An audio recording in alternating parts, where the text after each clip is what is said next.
गोडसे की फांसी रुकवाना चाहते थे गांधी के बेटे। अंबेडकर ने भी की थी गोडसे के वकील से बात। अगर आपके सामने नाथूराम गोडसे का जिक्र हो तो आपके जहन में सबसे पहला विचार क्या आएगा? निश्चित तौर पर वो शख्स जिसने राष्ट्रपिता महात्मा गांधी की हत्या की थी। लेकिन आप में से हो सकता है कुछ लोग होंगे जो शायद नाथूराम गोडसे को विलन के तौर पर नहीं देखते होंगे। दरअसल इस देश में ये सबसे बड़ी विडंबना है कि नाथूराम गोडसे सबसे विवादित शख्सियत है। उन्हें लेकर देश में दो धड़े बटे हुए हैं। लेकिन आज हम आपको जो किस्सा गोडसे से जुड़ा सुनाएंगे वो जानकर आप हैरान रह जाएंगे। इस रिपोर्ट में हम बात करेंगे उस वजह की जिसकी वजह से गांधी जी के खुद के बेटे ही गोडसे की फांसी रुकवाने के लिए पहुंच गए थे तत्कालीन प्रधानमंत्री के पास।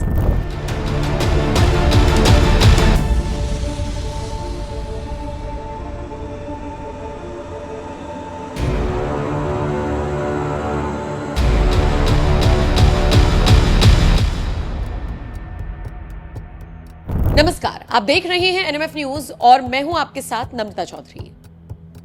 15 अगस्त 1947 को देश आजाद हुआ। आजादी मिलने के लगभग कुछ महीने बाद ही 30 जनवरी 1948 को जब महात्मा गांधी प्रार्थना के लिए दिल्ली के बिड़ला हाउस जा रहे थे, तब नाथूराम गोडसे ने गोली मारकर उनकी हत्या कर दी। खाकी कोट पहने गोडसे ने पहले बापू को प्रणाम किया और फिर जैसे ही वो आगे बढ़ा, गांधी जी के साथ में खड़ी मनुबेन ने उसे रोकने की कोशिश की, लेकिन गोडसे ने पिस्टल निकालकर एक एक कर 3 गोलियां गांधी जी के सीने में दाग दी। गांधी पर गोली चलाने वाले गोडसे को तुरंत दबोच लिया गया और फिर उनके खिलाफ मुकदमा चलाया गया। यह मुकदमा लाल किले में बनाई गई विशेष अदालत में चलाया गया, जिसमें 10 फरवरी 1949 को फैसला आया। कुल 8 आरोपियों में से 7 को सजा सुनाई गई। आपको जानकर शायद हैरानी होगी कि गांधी की हत्या के आरोपी बनाए गए लोगों में से एक नाम वीर सावरकर का भी था। हालांकि सबूतों के अभाव में उन्हें बरी कर दिया गया, जबकि गोडसे और नारायण आप्टे को फांसी की सजा सुनाई गई। बाकी जो आरोपी थे विष्णु करकरे, गोपाल गोडसे, मदन लाल, डॉक्टर परचुरे और दिगंबर बड़गे का नौकर इसमें शामिल था, उन्हें उम्र कैद की सजा सुनाई गई। आपको बता दें, बाद में दिगंबर बड़गे सरकारी गवाह बन गया था। हर कोई गोडसे के इस कदम से हैरान था। पूरे स्वतंत्रता संग्राम के दौरान नाथूराम गोडसे गांधी जी के आदर्शों के मुरीद थे। फिर अचानक ऐसा क्या हुआ, क्यों हुआ कि वो न सिर्फ उनके विरोधी बने बल्कि उनके हत्यारे भी बन गए। बताया जाता है कि गोडसे के आखिरी शब्द अखंड भारत थे, जिसका मतलब ये निकाला जाता है कि गोडसे गांधी जी को बंटवारे का दोषी मानते थे। दिलचस्प बात यह है कि जिस वक्त गोडसे को फांसी की सजा सुनाई गई, उस वक्त कई लोग इसका विरोध कर रहे थे। इसमें बीआर अंबेडकर का नाम भी शामिल था। जी हां, बीआर अंबेडकर ने तो गोडसे के वकील के लिए संदेश भिजवाया था कि अगर गोडसे चाहें तो इस सजा को आजीवन कारावास में तब्दील किया जा सकता है। अंबेडकर ने कहा था कि इसके पीछे का तर्क भी गांधी जी की अहिंसा वाली नीति ही दिया जाएगा, लेकिन गोडसे ने ऐसा करने से साफ मना कर दिया। गोडसे खुद चाहते थे कि उन्हें फांसी की सजा दी जाए। वो चाहते थे कि देश दुनिया में ये संदेश जाए कि उनकी फांसी के साथ ही अहिंसा वाली पॉलिसी भी फंदे पर चढ़ जाए।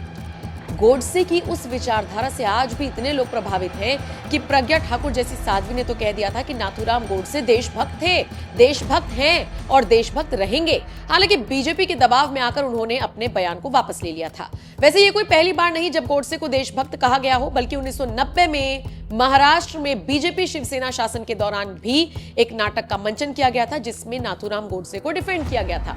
इसके अलावा अगर आप इतिहास के पन्नों को पलटेंगे तो पाएंगे कि गोडसे और आप्टे को 8 नवंबर 1949 को फांसी होने वाली थी, लेकिन इसे टाल दिया गया क्योंकि खुद गांधी जी के 2 बेटों ने तत्कालीन प्रधानमंत्री नेहरू से फांसी की सजा माफ कर देने की अपील की थी। गांधी जी के दोनों बेटों मणिलाल और रामदास का कहना था कि गोडसे और आप्टे को फांसी की सजा नहीं दी जानी चाहिए। गांधी जी खुद मृत्यु दंड के खिलाफ थे, दोनों को माफ कर दिया जाए। हालांकि गांधी जी के तीसरे बेटे देवदास गांधी ने खुद को इससे दूर रखा, जबकि सबसे बड़े बेटे हरिलाल का तब तक निधन हो चुका था। हालांकि गांधी जी की हत्या की खबर सुनते ही हरिलाल ने हत्यारों से बदला लेने की कसम भी खाई थी। हालांकि इस अनुरोध को ठुकरा दिया गया, लेकिन जब तक विचार विमर्श चला तब तक 1 हफ्ता और निकल चुका था। इस बात का जिक्र बंगाल के राज्यपाल रहे गोपाल कृष्ण गांधी ने साल 2017 में अपनी एक किताब में किया था।